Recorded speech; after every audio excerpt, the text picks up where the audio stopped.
Всем привет! Это Евка. Она меня знает. Помаши рукой хоть.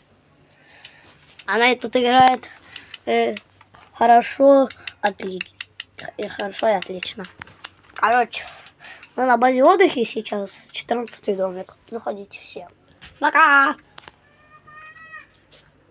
Да. Смотри. Секунду, смотри.